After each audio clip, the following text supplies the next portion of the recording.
Alam niyo, masama din ang loob ko sa nangyari. Pero wala na tayong magagawa. Si Maris ang binoto ng board bilang CEO. Kaya siya na muna ang mamamahala sa inyo.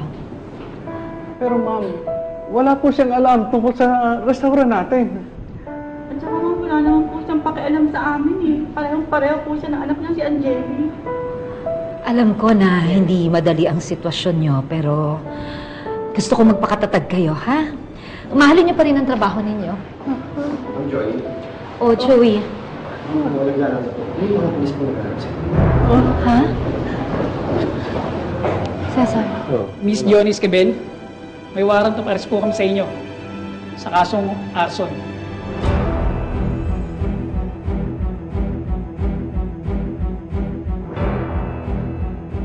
Bakit daw? Ano yan? Anong sinasabi niyo? Wala akong alam dyan. Wala akong kasalanan. Anong arson? Anong sinasabi ninyo? Ma'am, sa estasyon na lang po kayo sumama. Pero po sa ngayon, ma'am, sumama po kayo na maayos para walang bulo. Teka muna, Cesar. Wala akong kasalanan. Wala akong alam sa binibinta ninyo. Cesar! Huwag kakagulo eh. Inosente po yung asawa ko. Hindi namin alam. Sir, ginagawa lang po namin trabaho namin, sir. Ayaw po namin ng gulo. Mabuti po, sumunod na lang kayo sa presinto para maayos tong kaso na to. Ang dali. Cesar, anong to? Hindi ko alam ito. Ba't? Johnny. Sumama na lang tayo. Ha? Tatawagan mo yung abogado. Malulusutan natin to. Hindi na, parang wala na lang po. Sige. Sasama kami. Sige na. Oo.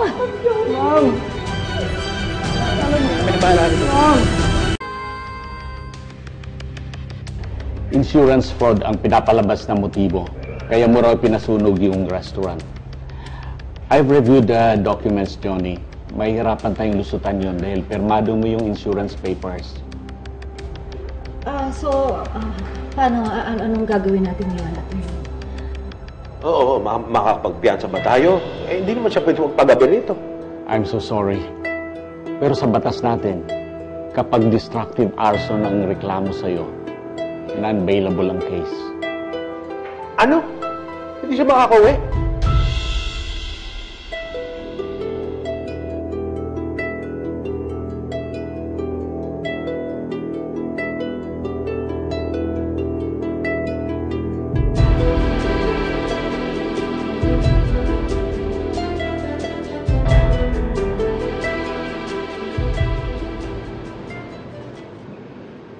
Checkmate. Konti na lang mapapalitan ng Reyna dito at walang magagawa si Mommy to defend herself because it's gonna be a checkmate for her. Picturean mo nga ako. Gagawin kong profile pic sa Facebook ko, #feelingblessed, #like a boss. Siguraduhin mo lang na hindi makakabangon yung buwisit na Johnny yan, ah. Kilala ko si Mommy.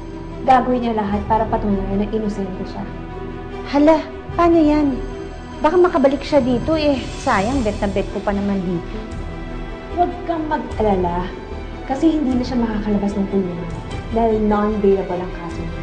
At habang nasa kulungan siya, sasamantalahin natin para ubusin ang pera niya.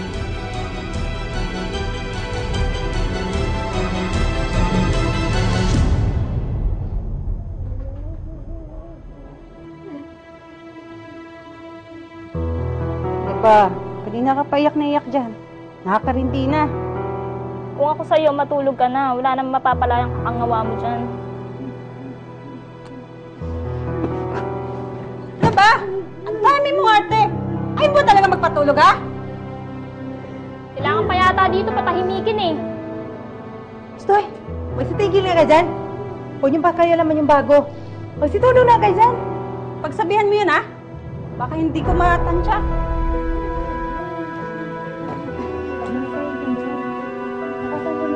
Para hindi ko mainitan dito sa loob.